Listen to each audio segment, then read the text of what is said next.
Alors, même si c'est un personnage, Napoléon Ier, une légende vivante, où tout est dit, où il y a eu beaucoup de discussions, de fantasmes, de débats, est-ce que par quelques adjectifs, on pourrait le définir ou le décrire?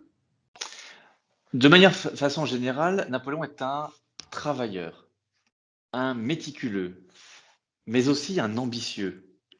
Et cette gloire qu'il recherche, parce que il faut comprendre qu'il a été élevé dans cette idée-là, c'est-à-dire que très jeune, à 16 ans, il a perdu son père, il a donc dû subvenir aux besoins de sa famille et donc abandonner une partie de son ambition. Son rêve premier, c'était de devenir marin. On le sait peu. Napoléon rêvait d'être marin parce que l'arme la plus noble à l'époque, c'était de servir sur les flottes du roi de France. Mais comme il est devenu orphelin de père à l'âge de 16 ans et qu'il a dû subvenir aux besoins de sa famille, eh bien, il a passé le concours en 1 an et demi, alors que 3 ans d'études étaient nécessaires. Donc, mal classé, il a dû se contenter d'être, j'allais presque dire, un simple artilleur.